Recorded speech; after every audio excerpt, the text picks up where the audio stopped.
بسم اللہ الرحمن الرحیم۔ دیکھیے، اسلام نے محرم، صفر، ربیع الاول، ربیع الثانی ان مہینوں کے نام سے ہمیں ایک مستقل سال دیا ہے، اور انہی پر اسلامی عبادتیں ہیں، جیسے رمضان ہے، حج ہے، اور جو بھی اسلام کے احکام ہیں، یا سال گزرنے پر جو زکوٰۃ فرض ہوتی ہے، یا 15 سال کی عمر میں لڑکا بالغ ہوتا ہے، تو یہ تمام چیزیں اسلامی سال سے مشروط ہیں، یعنی ان کا تعلق اسلامی سال سے، انگریزی سال سے، جس کو یعنی گوروں کا سال کہا جاتا ہے یا عیسائی کیلنڈر کہا جاتا ہے، اس سے نہیں ہے۔ لیکن اس کا یہ مطلب نہیں ہے کہ شریعت میں کوئی اگر دوسرے کیلنڈر کو استعمال کرتا ہے تو اس کیلنڈر کا استعمال کرنا ہی حرام یا ناجائز ہے، ایسا نہیں ہے، کیونکہ سورج اور چاند اللہ کی بنائی ہوئی مخلوق ہے، اور زمین جب سورج کے گرد ایک دور مکمل کرتی ہے تو اس کو انگریزی سال سے تعبیر کیا جاتا ہے، شمسی سال سے تعبیر کیا جاتا ہے۔ تو اسلامی عبادتیں جتنی ہیں اور جو بھی اسلامی احکام ہیں وہ بہرحال اسلامی سال ہی سے چلیں گے، وہ انگریزی سال سے نہیں ہو سکتے۔ لیکن اگر انگریزی سال سے کوئی تاریخیں چلانا چاہے، جیسے کہ آج دنیا میں میجورٹی اسی پر عمل کر رہی ہے، تو اس کی بھی شریعت میں ممانعت نہیں ہے۔ رہا مسئلہ یہ کہ انگریزی سال کو منانا کیا ٹھیک رہے گا جبکہ وہ انگریزی ہے، اسلامی نہیں ہے، تو دیکھیں، منانا تو اسلامی سال کا بھی ٹھیک نہیں ہے، یعنی یہ تو کوئی بات نہیں ہے نا کہ سال منانا ہوتا کیا ہے اور کس بیس پہ منایا جاتا ہے۔ اسلام نے ہمیں خوشی کے دن بھی بتائے، اور اسلام نے جو 2 عیدیں ہمیں دی ہیں ان میں حقیقت میں خوشی ہوتی ہے۔ کوئی کام ہم کمپلیٹ کرتے ہیں، جیسے رمضان کے روزے کمپلیٹ کیے، آپ کو خوشی ہوتی ہے۔ آپ بقرعید کے دن قربانی کرتے ہیں، آپ کو خوشی ہوتی ہے، اس میں جسمانی فائدہ بھی ہے، گوشت ملتا ہے، روحانی فائدہ بھی ہے کہ عبادت ہوئی ہے۔ اور عید جو عید الفطر ہے اس میں بھی جسمانی فائدہ بھی ہے، روحانی فائدہ بھی ہے۔ جسمانی یہ کہ آپ کو ایک رمضان کے روزے کی چھٹی مل گئی، اب آپ کو روزے ختم ہو گئے، کھانے پینے کی چھٹی مل گئی۔ روحانی فائدہ یہ کہ آپ سے اللہ نے بہت بڑی عبادت لی ہے۔ تو یہ جو سال شروع ہونے کی خوشی ہے، یہ ایک عجیب سی چیز ہے، یعنی اس کو سیلیبریٹ کرنے کا کوئی تک نہیں بنتا، بلکہ یہ فکر کا موقع ہے۔ آپ دیکھیں نا کہ ہماری زندگی کا 1 سال کم ہو گیا، اس پہ لوگ خوشی منا رہے ہیں، تو یہ بالکل ہی ایک عجیب سی چیز ہے۔ کتنے لوگ ایسے ہیں جن کے بارے میں تقدیر میں یہ فیصلہ ہو چکا ہے کہ 2022 میں انہوں نے مر جانا ہے، کیونکہ وہ زندگی کے جتنے سال لے کر آئے تھے ان میں سے 1 اور سال کم ہو گیا، تو وہ خوشی منا رہے ہیں 2022 شروع ہو رہا ہے، حالانکہ اب تو آپ کا آخری اسٹیشن شروع ہو رہا ہے۔ یعنی ایک پھانسی کے پھندے پہ اگر آپ کسی کو لے کے جا رہے ہیں اور کراچی سے اس کو آپ پشاور کی طرف لے کے جا رہے ہیں، تو جیسے جیسے اسٹیشن کم ہوں گے وہ اس کو سیلیبریٹ تھوڑی کرے گا کہ جی اب چونکہ میں ملتان پہنچ چکا ہوں تو 3 مٹھائی کے ڈبے جناب کھائے جائیں اور کھلائے جائیں، کیونکہ میں قریب پہنچ چکا ہوں پشاور کے۔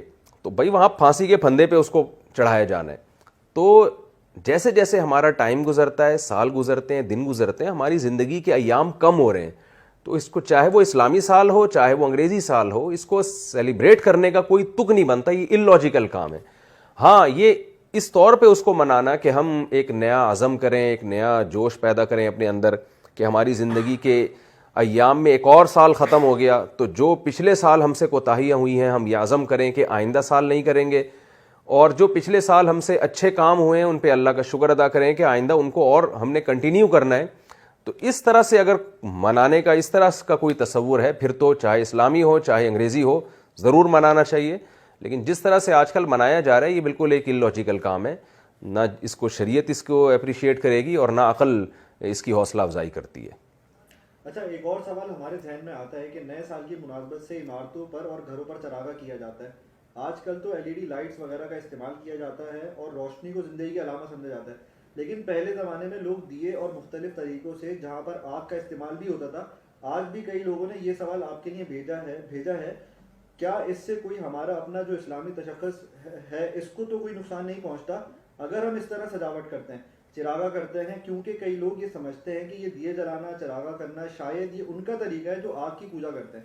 تھوڑی سی وضاحت اس کی بھی کریں۔ دیکھیں، دیے جلانا میرا نہیں خیال کہ آگ کی عبادت کرنے والوں سے مشابہت ہے اس میں۔ وہ دیے جلاتے ہیں وہ عبادت کرنے کے لیے، اگر کوئی چراغاں کرنے کے لیے دیے جلاتا ہے تو وہ دیا الگ قسم کا دیا ہے، تو اس کا اس سے تشبیہ نہیں دی جا سکتی۔ ہاں، یہ سوال پھر میں اٹھاؤں گا کہ اس میں دیے جلانا یعنی اس دن کو منانے کے لیے، خوشی منانا کہ نیا سال شروع ہو رہا ہے، یہ کام اللاجیکل ہے، چاہے وہ لائٹنگ کر کے ہو، چاہے وہ مٹھائی بانٹ کے ہو، چاہے وہ ایک دوسرے کو مبارکباد دے کر ہو۔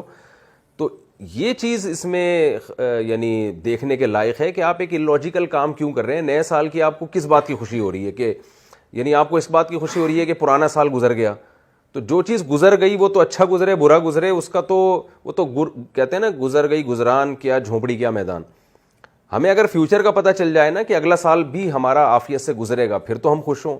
یہ تو یعنی فیوچر کی خوشی منا رہے ہیں یا پاس کی منا رہے ہیں, یہ کچھ میری سمجھ میں نہیں آتا. واللہ عالم اس کا لوگ کیا کر رہے ہیں کیوں منا رہے ہیں. اور ان میں بہت سے ایسے لوگ منا رہے ہوں گے جن کے بارے میں 2022 میں ان کی موت کا فیصلہ ہو چکا ہوگا قدرت کی طرف سے کہ وہ جتنے دن لے کر آئے تھے دنیا میں وہ ختم ہونے والے ہیں, ان کے جتنے سال لائے تھے ختم ہونے والے ہیں. تو آپ پاس ہو جاتے ہیں امتحان میں, خوشی منائیں, آپ سمجھ میں آتا ہے. یہ آپ کی شادی ہوئی ہے آپ ولیمہ کر کے خوشی منائیں, یہ بات سمجھ میں آتی ہے. آپ کی کوئی ترقی ہو گئی ہے جاب لگ گئی ہے آپ دعوت کریں خوشی منائیں, یہ سب چیزیں لاجک کی ہیں. چاہے وہ خوشی چراغا کر کے منائیں یا آپ مٹھائی بانٹ کے منائیں یا دعوت کر کے منائیں, وہ آپ کی مرضی ہے. لیکن یہ بہرحال ایک اللاجیکل کام ہے کہ نیا سال آ رہا ہے تو آپ اس میں چراغاں کرنا شروع کر دیں یا خوشیاں منانا شروع کر دیں. یہ اللاجیکل کام ہے جس کی کوئی تک بنتی نہیں ہے اور مزاج شریعت کے بھی خلاف ہے, کیونکہ زندگی کے ایام گزرنے پر ہمیں اپنے فیوچر کی فکر کرنی چاہیے. اور جو ایام گزر گئے اس میں ہم نے اگر غلط کیا ہے تو ہمیں اس پہ استغفار کرنا چاہیے, اچھا کیا ہے تو اللہ سے اس کی دعا مانگنی چاہیے. چراغاں کرنے کا کوئی تک نہیں بنتا, لیکن اس کو آگ کی پوجا کرنے والوں سے تشبیہ دینا میرا خیال ہے یہ بات تکلف ہے اس میں بہت زیادہ, اس کی کوئی حقیقت نہیں ہے. اچھا جی, اس طرح ہم دیکھتے ہیں کہ نیو ایئر نائٹ سیلیبریشن میں موسیقی اونچی آواز میں لوگ سن بھی رہے ہوتے ہیں, چاہے وہ گھروں میں ہو یا گاڑیوں میں. اس حوالے سے ہم چاہیں گے کہ آپ لوگوں کی رہنمائی کریں. نئے سال کی آمد کو منانا, اس کو سیلیبریٹ کرنا ایک طرف, لیکن دوسری طرف ایسے طریقے استعمال کرنا جس سے لوگوں کو تکلیف ہو, تو اس بارے میں آپ کی کیا رائے ہے؟ جی دیکھیں, جس طرح کی موسیقی نیو ایئر کے موقع پہ لوگ سنتے ہیں اس کے تو ناجائز ہونے میں میرا خیال ہے کوئی بھی اس سے اختلاف نہیں کرے گا. بالکل ایک بیہودہ انداز ہوتا ہے, لوگ روڈوں پہ موسیقی کے ساتھ ناچ رہے ہوتے ہیں اور بہت افسوس کے ساتھ کہنا پڑتا ہے بعض جگہوں پہ شراب بھی پی جانے لگی ہے. تو وہی بات میں دوبارہ ریپیٹ کروں گا, آپ کی زندگی کا 1 سال کم ہو گیا, آپ قبر سے مزید قریب ہو گئے اور آپ اس طرح سے موسیقی کی دھنوں پہ ناچ رہے ہیں. یہ بات بالکل یعنی افسوس کی بات ہے یہ. اور موت کا فرشتہ بھی شاید ہنس رہا ہوتا ہے ایسے موقع پہ, کیونکہ اس میں وہ لوگ بھی ہوتے ہیں جو بالکل ہی قبر کے قریب پہنچ چکے ہوتے ہیں. اور لوگوں کے آرام کا خیال نہ کرنا, رسول اللہ صلی اللہ علیہ وسلم نے فرمایا کہ ایمان کا سب سے آخری حصہ یہ ہے کہ تکلیف دہ چیز اگر راستے میں پڑی ہے تو آپ اس کو ہٹا دیں. یعنی اگر آپ اس کو نہیں ہٹاتے تو آپ ایمان کے آخری درجے پہ بھی نہیں ہیں. تو راستے میں تکلیف دینا لوگوں کو یہ تو ایمان کا کوئی درجہ ہی نہ ہوا پھر. یعنی اگر ایک چیز تکلیف دہ چیز راستے میں پڑی ہے, لوگوں کو تکلیف ہو رہی ہے, آپ وہ اٹھاتے نہیں ہیں راستے سے, تو ایسے شخص کو نبی صلی اللہ علیہ وسلم مومن ماننے کے لیے تیار نہیں ہے. اور جو راستے میں تکلیف دہ چیز پھینکتا ہے وہ کیسے مومن ہوگا؟ تو تکلیف دہ چیز صرف کانٹا نہیں ہوتا, بلکہ تکلیف دہ چیز روڈ بلاک کرنا بھی ہے, تکلیف دہ چیز گزرنے والوں کے لیے کوئی بھی رکاوٹ پیدا کرنا, یہ سب چیزیں تکلیف دہ چیز میں داخل ہیں. موسیقی اتنی بلند آواز سے لگانا کہ لوگوں کے آرام میں خلل واقع ہو, فائرنگ لوگ کرتے ہیں, اس فائرنگ کے دوران کتنی ہلاکتوں کے کیس آئے ہیں, کتنے ہارٹ پیشنٹ گھبرا جاتے ہیں. تو یہ تمام چیزیں اس حدیث کا مصداق ہیں جس میں آپ صلی اللہ علیہ وسلم نے ایسے شخص کو مومن کی فہرست سے خارج کیا ہے. اچھا مفتی صاحب, ایک چیز ہم یہ بھی دیکھتے ہیں کہ جیسی گھڑی کی سوئی میں 12 بجتے ہیں تو لوگ فائر فوکس کرنا, پھلجھڑیاں جلانا, پٹاخے اور ہوائی فائرنگ کی جاتی ہے.